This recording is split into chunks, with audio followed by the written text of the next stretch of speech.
सुबह की गर्मी लेक्की की सड़कों पर इत्र की तरह चिपकी हुई थी, गाढ़ी और महंगी। टोमावा ने अपने मेकअप किट को एक हाथ पर संतुलित करते हुए अपने माथे से पसीना पोंछा। एक और दिन, एक और काम जिसमें बमुश्किल परिवहन का भुगतान होता था। लेकिन ऐसा लग रहा था कि किस्मत को कुछ और ही मंजूर था। उसके फोन की घंटी बजी। एक अजीब नंबर।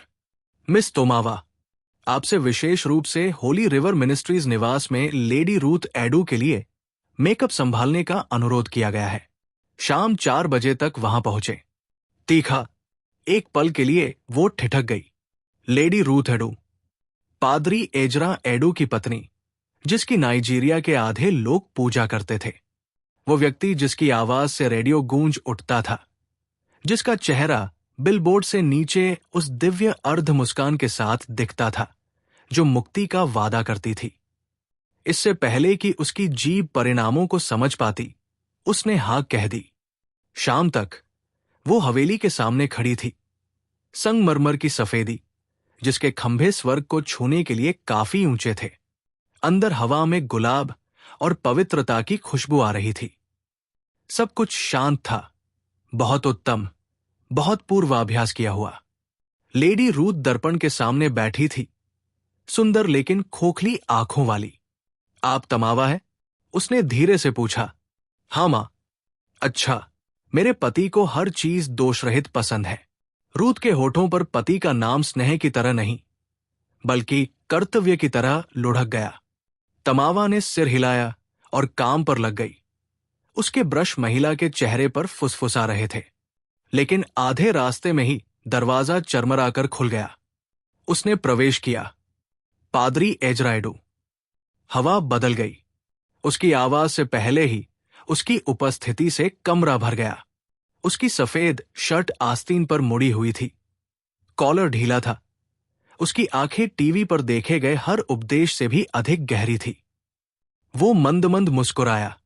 तो क्या आप स्वर्गदूतों को चित्रित करने वाले कलाकार हैं? उसके शब्द उसकी छाती पर एक नरम ढोल की तरह गूंजे। हाँ सर, वो फुसफुसाई। उन्होंने कहा, मुझे सर मत कहिए, मैं अभी तक आपका नियोक्ता नहीं हूं। उनकी आंखें दर्पण में मिली।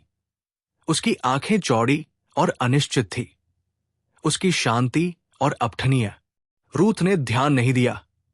वो पहले से ही अपने प्रतिबिंब की जांच कर रही थी, कल के धर्म युद्ध के लिए अपनी मुस्कान का पूर्वाभ्यास कर रही थी। लेकिन तोमावा को लगा कि उसके अंदर कुछ खतरनाक ज्वाला भड़क रही है, कुछ ऐसा जिसके लिए उसने कोई प्रार्थना नहीं की थी। उस रात वो अपने छोटे से अपार्टमेंट में लेटी हुई छत की ओर देख रही थी। बारिश होने लगी, स्थिर और धीमी। उसके दर्शन के साथ ही नींद भी आने लगी। उसका हाथ तूफान के बीच पहुंच रहा था। उसके होंठ ऐसे शब्द बड़बड़ा रहे थे जो धर्म ग्रंथ और पाप जैसे लग रहे थे। जब वो उठी तो उसका दिल जोरों से धड़क रहा था। उसने खुद से कहा कि ये सिर्फ प्रशंसा थी। डिलाइट अगले हफ्ते टोमावा हवेली लौट आई। इस बार उसके हाथ तो स्थिर थे, लेकिन उसका दिल बहुत कम आज्ञाकारी था। लेडी रूथ गर्मजोशी से भरी लेकिन विचलित थी। कॉल का जवाब दे रही थी। अपनी अगली टेलीविजन प्रस्तुति के लिए पोशाक के विकल्पों पर विचार कर रही थी। रूथ ने लापरवाही से कहा, पादरी एजरा जल्द ही एक नया संदेश फिल्माएंगे। मैं ग्रेस की तरह ही दिखना चाहती हूं। हाँ मां, टोमावा ने अपने ब्रश खोलते हुए उत्तर दिया, लेकिन वो उसे देखने से पहले ही उसे महसूस कर सकती थी। हवा में वो परिचित खिंचाव, जैसे दुनिया अपनी सांसें रोक रही हो। एजरा ने इस बार काले कपड़े पहने हुए कमरे में प्रवेश किया। उसकी आस्तीन ऊपर चढ़ी हुई थी और नसें दिख रही थी। सिस्टर तोमावा, उन्होंने अभिवादन किया। आवाज शांत, गहरी, आदेशात्मक थी। उसके मुंह में उसका नाम किसी भी उपदेश से अधिक भारी लग रहा था। शुभ दोपहर, पादरी। वो सीधे उसकी ओर न देखने की कोशिश कर रही थी। वो उसके करीब आकर उसके ठीक पीछे रुक गया। तुम प्रतिभाशाली हो, उसने धीरे से कहा, लेकिन आपके हाथ। जब मैं निकट होता हूं तो वे कांपने लगते हैं। उसका ब्रश हवा में ही जम गया। मैं बस थक गया हूं, सर। वो मंद मंद मुस्कुराया। फिर आराम करो। वो उसे बेदम छोड़कर चला गया। लेकिन उसकी खुशबू बनी रही, चंदन और कुछ गहरा। बाद में जब वो सामान पैक कर रही थी, रूथ का फोन बजा और वो कॉल लेने के लिए बाहर चली गई। टोमावा अकेला था, जब तक एजरा की आवाज दरवाजे से नहीं आई। क्या आप मानते हैं कि सुंदरता एक उपहार है या अभिशाप? वो चौंक कर पलटा। मुझे लगता है कि ये इस पर निर्भर करता है कि कौन देख रहा है। उसने उसके चेहरे का अध्ययन किया। उसकी निगाहें धीमी और विचारशील थी। फिर प्रार्थना करो कि कोई भी आदमी तुम्हें मेरी तरह न देखे। शब्द उस पर रेशम में लिपटी वज्र की तरह गिरे। जैसे ही वो मुड़ा और हवा को अपने पीछे कांपता हुआ छोड़कर चला गया, उसकी छाती ऊपर उठी और गिरी। उस रात वो सो नहीं सकी। हर बार जब वो अपनी आंखें बंद करती थी, तो वो उसे देखती थी। वो देखो, वो निषिद्ध भूख। उसने प्रार्थना की, लेकिन उसकी प्रार्थना भी पापपूर्ण लगी। अगली सुबह उसने खुद को काम से पहले अपने प्रतिबिंब को घूरते हुए पाया और फुसफुसाते हुए कहा, वो भगवान का आदमी है, टोमावा। मूर्ख मत बनो। लेकिन जब वो दोबारा हवेली पहुंची और रूथ की जगह उसने दरवाजा खोला, तो उसकी नब्ज ने धोखा दे दिया।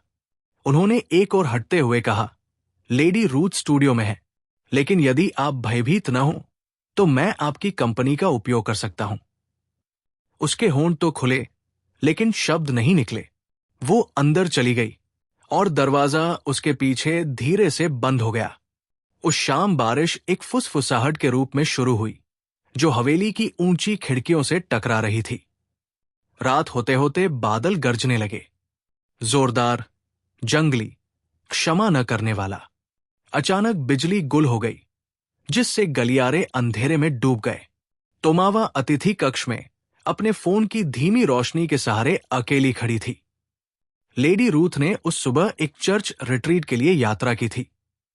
केवल कुछ ही कार्यकर्ता आसपास थे, जो घर के अन्य हिस्सों में बिखरे हुए थे। उसने खुद को शांत करने के लिए मोमबत्तियां जलाई। उनकी हल्की चमक दीवारों पर सुनहरे घेरे बना रही थी। तभी उसे कदमों की आहट सुनाई दी, धीमा, स्थिर, जानबूझकर। एजरा दरवाजे पर दिखाई दिया, आधा छाया, आधा आदमी। उसके पीछे एक तूफान। उसकी सफेद कमीज भीग गई थी और उसकी छाती से चिपक गई थी। पानी उसकी बाहों से नीचे बह रहा था। वो एक ही समय में एक भविष्यवक्ता और एक पापी की तरह लग रहा था। उन्होंने धीमी आवाज में कहा, मेरा इरादा आपको डराने का नहीं था। हर जगह बिजली गुल है। क्या आप ठीक हो? उसने सिर हिलाया, लेकिन उसकी आवाज विफल रही। उसने अंदर कदम रखा। हवा घनी हो गई। वो बारिश और कस्तूरी को सूंघ सकती थी। एक साफ, मर्दाना गंध जो कहीं तक पहुंच गई थी, जिसे उसने दफनाने की कोशिश की थी। मैं प्रार्थना कर रहा था, उसने धीरे से कहा, लेकिन मैं ध्यान केंद्रित नहीं कर सका। मेरे विचार रखे। भटकना। कहाँ भटक रहे हो? इससे पहले कि वो खुद को रोक पाती, उसने पूछा। उसकी आंखें उसकी ओर उठीं, अंधेरी, तूफानी, निश्चल। यहां। बाहर बिजली चमकी और एक पल के लिए उन्हें सफेद रंग में नहला दिया। उसने एक कदम और करीब बढ़ाया। टोमावा। उसने सांस ली। उसका नाम हवा में कांप रहा था। मैंने उपवास किया है। मैंने भगवान से विनती की है कि वह मुझसे ये ले ले, लेकिन हर बार जब मैं अपनी आंखें बंद करता हूं। वो जोर से सांस छोड़ते हुए रुका। आप वहां। उसका दिल जोर से धड़क उठा। वो दौड़ना चाहती थी, लेकिन उसके पैरों ने मना कर दिया। मुझे जाना चाहिए, उसने फुसफुसाया। आपको ऐसा करना चाहिए। वो सहमत हुए। उनमें से कोई भी नहीं हिला। उसके बालों से पानी की एक बूंद उसके जबड़े तक फिसल गई। बिना सोचे समझे वो ऊपर पहुंची और उसे दूर कर दिया। उसकी सांस अटक गई। उस एक स्पर्श ने उनके बीच की दूरी को जला दिया। तभी उसके हाथ ने उसका हाथ पाया, गर्म, मजबूत, कांपता हुआ। वो फुसफुसाकर बोली, ये पवित्र नहीं है। नहीं, वो बड़बड़ाया, लेकिन ये सच जैसा लगता है। जब उसके होंठ आखिरकार उसके होंठों से मिले तो ये धीमा, श्रद्धापूर्ण था। पाप से पैदा हुआ चुंबन नहीं, बल्कि समर्पण से पैदा हुआ। उसकी धड़कन बारिश की लय को प्रतिध्वनित कर रही थी। हर पल खतरनाक, आवश्यक, दिव्य महसूस हो रहा था। और जब वो पीछे हटा तो उसका माथा उसके माथे पर टिक गया। भगवान मेरी मदद करे, वो फुसफुसाया। मुझे लगता है कि मैं पहले ही गिर चुका हूं। तूफान शांत हो गया था, लेकिन उसकी गूंज अभी भी हवेली में एक चेतावनी की तरह गूंज रही थी। मोमबत्तियां धीमी गति से टिमटिमा रही थी।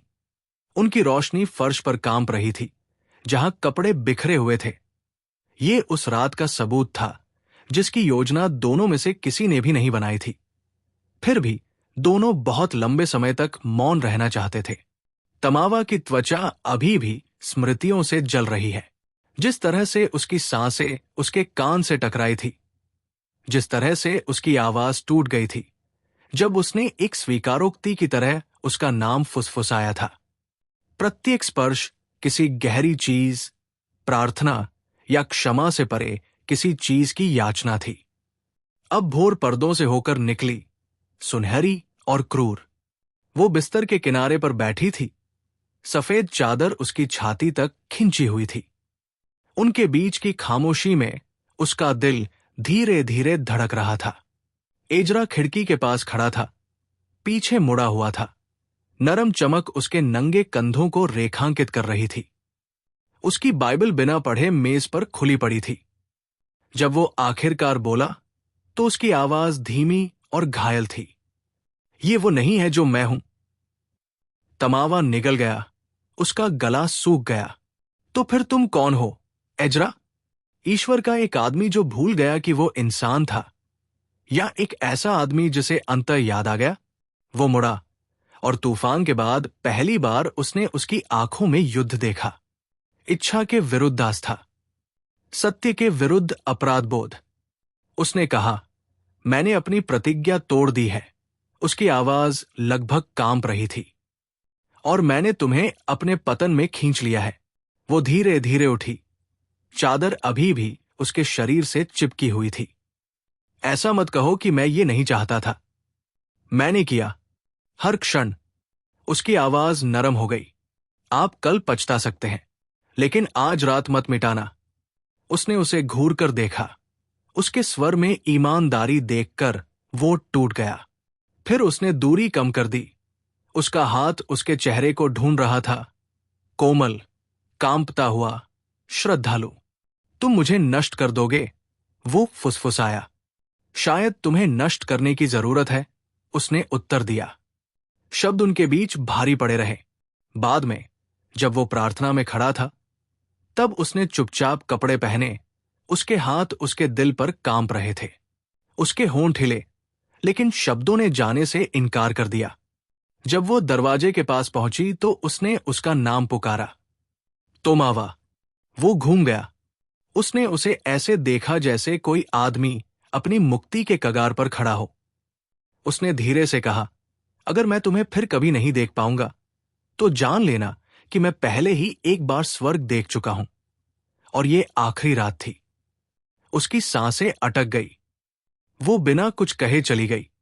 बाहर बारिश ने सड़कों को धोकर साफ कर दिया था, लेकिन उसके अंदर सब कुछ दागदार रह गया था।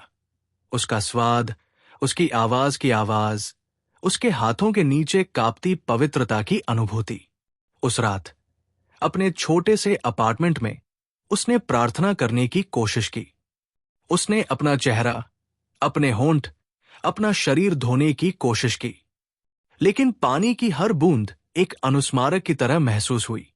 वो अभी भी उसकी त्वचा पर था, अभी भी उसकी सांसों में था। जब वो अंततः बिस्तर पर लेट गई तो चांदनी ने उसके गाल को छू लिया, और सोने से पहले आखिरी विचार उसके दिल से एक फुसफुसाहट की तरह निकला, अगर उससे प्यार करना पाप है तो मुझे कभी माफ न किया जाए। सप्ताह उस छाया की तरह बीत गया जिसने उसकी त्वचा को छोड़ने से इनकार कर दिया। तमावा ने खुद को काम में व्यस्त रखने की कोशिश की, चेहरों को रंगना, रंगों का मिश्रण करना, जब जरूरत पड़ी तो मुस्कुराना, लेकिन उसके विचार बार बार उसके पास लौट रहे थे। वो आदमी जिसकी प्रार्थनाएं चुंबन में बदल गई, जो मनुष्य संयम खोकर पूजा करता है। उस सुबह से उसने एजरा से कुछ नहीं सुना था, लेकिन उसने उसे हर जगह महसूस किया। उसके सपनों में, चर्च के गानों में, उसकी दिल की धड़कनों के बीच की खामोशी में। अपराध बोध अब उसके अंदर रहता था, लेकिन साथ ही कुछ गहरा भी हो गया था। एक लालसा जिसने मरने से इनकार कर दिया था। फिर एक शाम उसका फोन घनघनाया। लेडी रूथ आपसे कल घर पर अनुरोध करती है। सुबह के 10 बजे। उसका दिल बैठ गया। वो लगभग नहीं गई, लेकिन जिज्ञासा और भय गर्व से अधिक मजबूत थे। उस दिन हवेली में अधिक ठंडक, शांति महसूस हुई। रूथ लिविंग रूम में अकेली थी। रेशम के कपड़े पहने हुए उसका इत्र धुएं की तरह भारी था। वो गर्म लेकिन तेज मुस्कुराई। तमावा, मेरे पति तुम्हारे बारे में बहुत बातें करते हैं, उसने कहा। तमावा का गला रूंध गया। मैं सम्मानित महसूस कर रहा हूं। मां, क्या आप? रूथ ने सिर झुकाकर पूछा। वो कहते हैं कि आपके पास एक उपहार है, कि आप लोगों को खुद को भगवान की तरह देखने देते हैं। ये किसी के चेहरे को छूने और उन्हें पुनर्जन्म का एहसास कराने की एक दुर्लभ शक्ति है। उसकी मुस्कान उसकी आंखों तक नहीं पहुंची। तोमावा ने न कांपने का नाटक करते हुए चुपचाप सिर हिलाया। रूथ सोफे से उठी और धीरे धीरे शालीनता से करीब चली गई, जैसे कोई रानी शिकार के चारों ओर चक्कर लगा रही हो। उसने धीरे से कहा, मेरी उससे शादी को 11 साल हो गए हैं। लोग सोचते हैं कि वे जानते हैं कि ये कैसा है। वे महिमा देखते हैं, उन्हें भूत नहीं दिखते। रूथ अपनी आवाज धीमी करते हुए 1 इंच दूर रुक गई। तुम जानते हो, मेरे प्रिय, परमेश्वर के प्रत्येक जन का अपना जंगल है। आपको बस प्रार्थना करने की आवश्यकता है कि आप वो प्रलोभन नहीं है जो उसे वहां ले जाता है। शब्द मखमल में लिपटे थप्पड़ की तरह पड़े।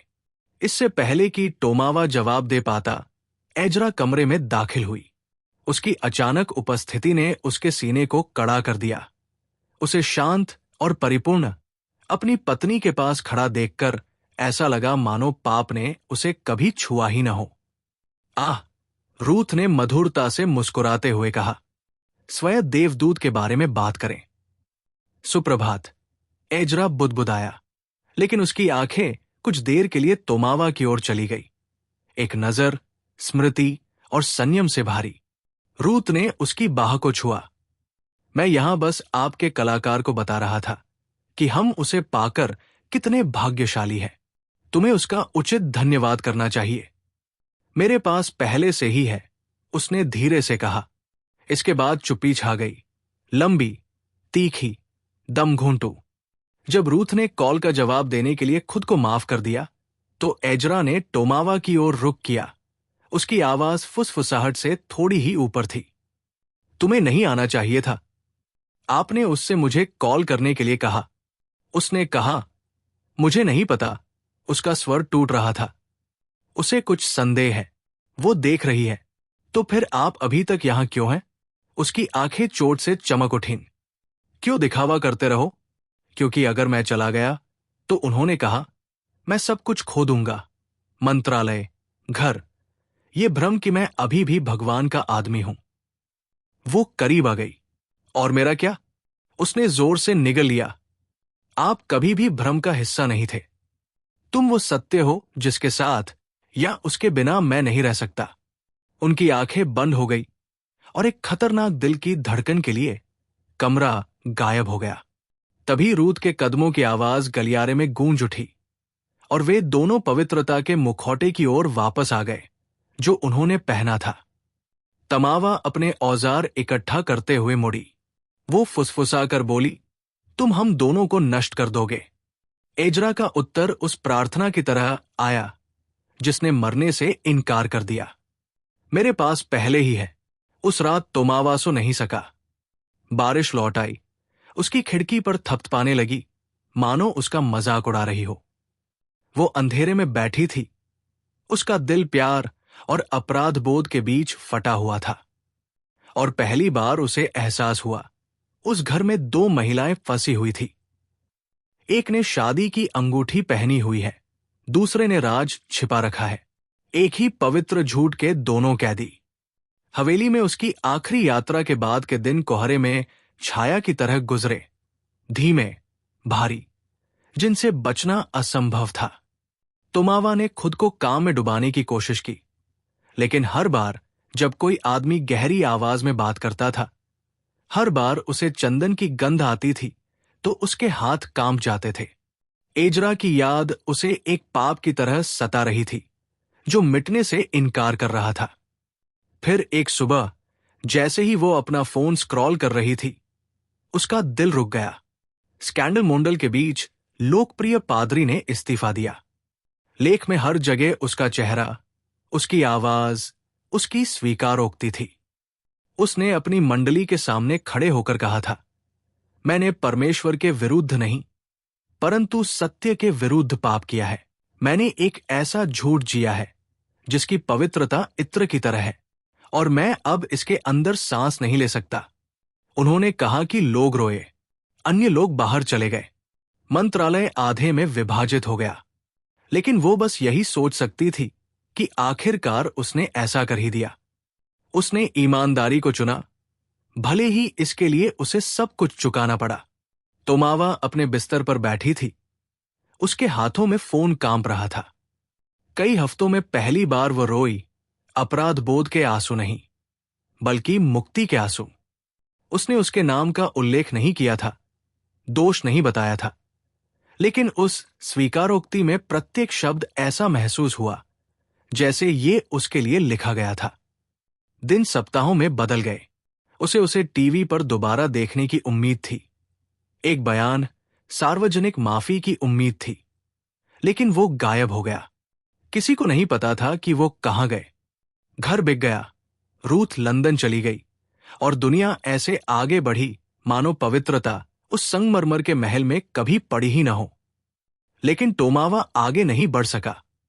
रातें सबसे खराब थी। उसकी खिड़की के सामने बारिश की हर बूंद में उसकी आवाज होती थी। वो जो भी प्रार्थना करने की कोशिश करती थी, वो उसके नाम के साथ समाप्त होती थी। फिर एक दोपहर 2 महीने बाद उसका फोन बजा। एक समन्वय की आवाज ने खुशी से कहा, हम इस सप्ताह के अंत में एक महिला रिट्रीट आयोजित कर रहे हैं। निजी घटना। हमें खुशी होगी कि आप हमारे अतिथि वक्ता के लिए मेकअप संभालें। उसने ये नहीं पूछा कि ये कौन था, उसने बस हाँ कहा। आयोजन स्थल पर साधारण लकड़ी का फर्श, हल्का संगीत, खुली खिड़कियों से आती बारिश की खुशबू थी। उसने अपने ब्रश खोले, अपनी किट तैयार की। तभी उसके पीछे से एक गहरी आवाज ने धीरे से कहा, क्षमा करें, क्या आप अभी उपलब्ध हैं? उसके हाथ बीच गति में ही जम गए। वो आवाज, वो धीरे धीरे मुड़ी और हवा उसके फेफड़ों से बाहर चली गई। एजरा वही खड़ा रहा। कोई डिजाइनर सूट नहीं, कोई अंगूठी नहीं, कोई पल्पिट आत्मविश्वास नहीं। बिल्कुल एक आदमी, सादा शर्ट, मुड़ी हुई आस्तीन, आंखें गहरी लेकिन आजाद। अब उस पर कोई स्पॉटलाइट नहीं थी, कोई कैमरा नहीं था, बस खिड़की से प्रकाश बह रहा था, जिससे वो फिर से लगभग इंसान जैसा दिखने लगा।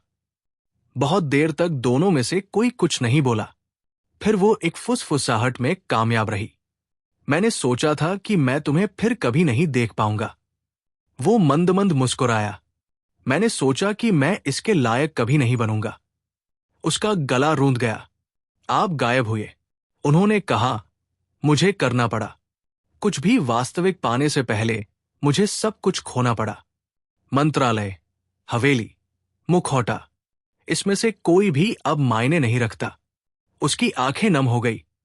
मैंने सत्य के बारे में प्रचार करते हुए वर्षों बिताए, फिर भी मुझे नहीं पता था कि इसे कैसे जीना है, जब तक तुम मेरे घर में नहीं आए और मेरे झूठ को बर्बाद नहीं किया। तोमावा को अपने सीने में अपने दिल का दर्द महसूस हुआ। आप ऐसा दिखावा कर रहे हैं मानो मैंने आपको बचा लिया हो। वो करीब आ गया। आपने किया। जिस रात तुम मेरी दुनिया में आए, मैं अपना जीवन समाप्त करने वाला था। आप इस बात का प्रमाण बन गए कि अनुग्रह अभी भी मौजूद है, वेदी पर नहीं, बल्कि मांस और रक्त में।